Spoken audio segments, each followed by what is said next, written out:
Hi friends, hope you're whelmed.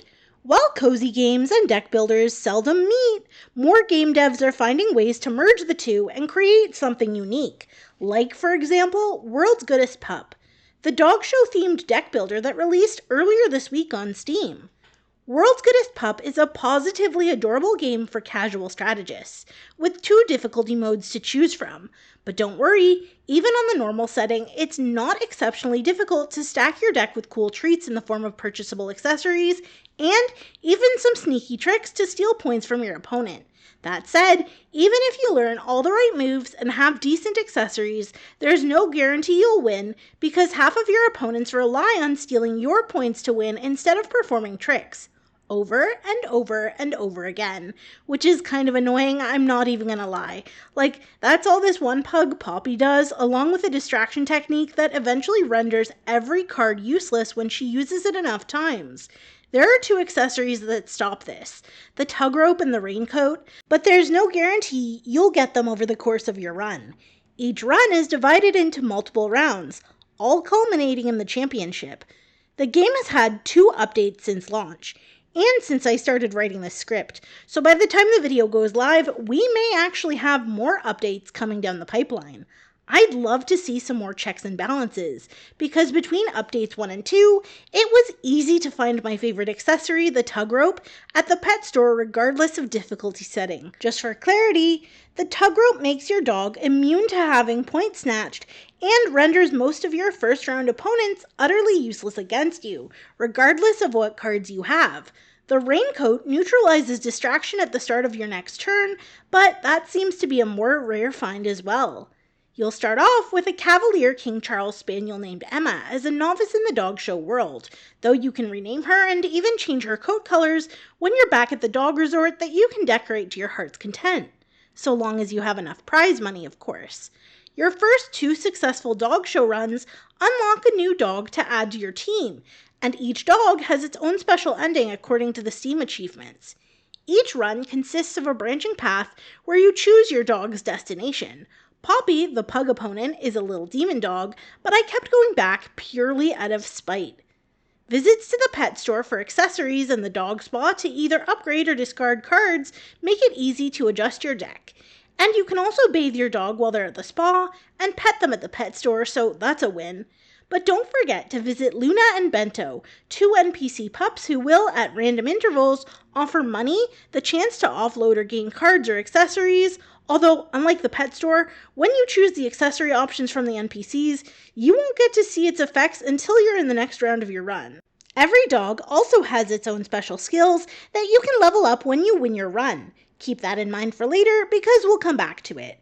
For now, though, you may find it less frustrating to compete with some dogs than others. For instance, even though I played with both Chloe the Spaniel and Lottie the Golden Retriever on normal mode, I found their routes less frustrating to handle than the pugs on relaxed. Notice how I keep saying less frustrating instead of easier because World's Goodest Pup isn't hard, which I'm pretty sure is the point of the game, as it says right on the Steam page that it's meant to be cozy. I cruised by on relaxed mode with Bartleby over here, and once again, I was shocked at how long it took me to find a tug rope to add to his skill set. There were still lots of cool things for sale, but as it's all randomized, the game wasn't my friend for Bartleby's debut.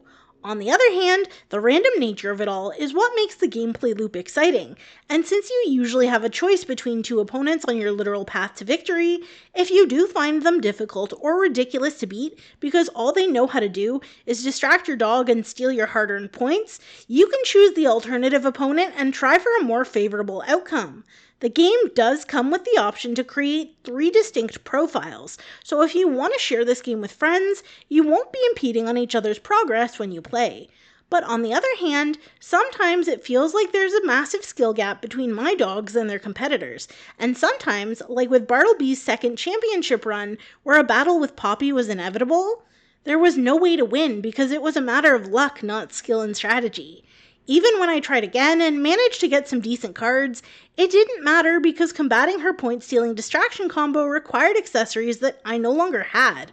I'll be seeing Poppy's routine in my nightmares, and then my sleep paralysis demon will probably taunt me with useless cards worth 0 points, just to keep things spicy. I think this could probably be mitigated somewhat by limiting the amount of times points can be stolen or distraction can be used, so you're not locked in a pointless round with no choice but to give up on your run. I personally disliked having to give up a semblance of strategy to fall back on point stealing myself. I used it sparingly when I had to, but tried to stick to other cards. I could have gotten rid of it at the spa, but that would have been pretty short-sighted with all the point thieves who stole more and better than me, so I kept it. But for real, I was also a little disappointed with the fact that you don't keep your advanced cards when you move on to the next level. I breezed through the second run on Relaxed with Chloe just to see what it was like, and noted that she had Squeaky Bear equipped because she was in relaxed mode, but that was it. None of the cards or accessories from her first run carried over. If you're on normal mode, you start off every run after your first with absolutely no accessories equipped and only your base cards, which just made me wish we were allowed to pick at least one accessory and plus card from our first deck. Because being demoted to the base abilities, with the exception of your breed special skill, felt unbalanced. Remember when I said we'd come back to that later? Yeah, that was it. If that's the only card we get to organically level up, meh. I'd rather keep at least one accessory or a card of my choosing.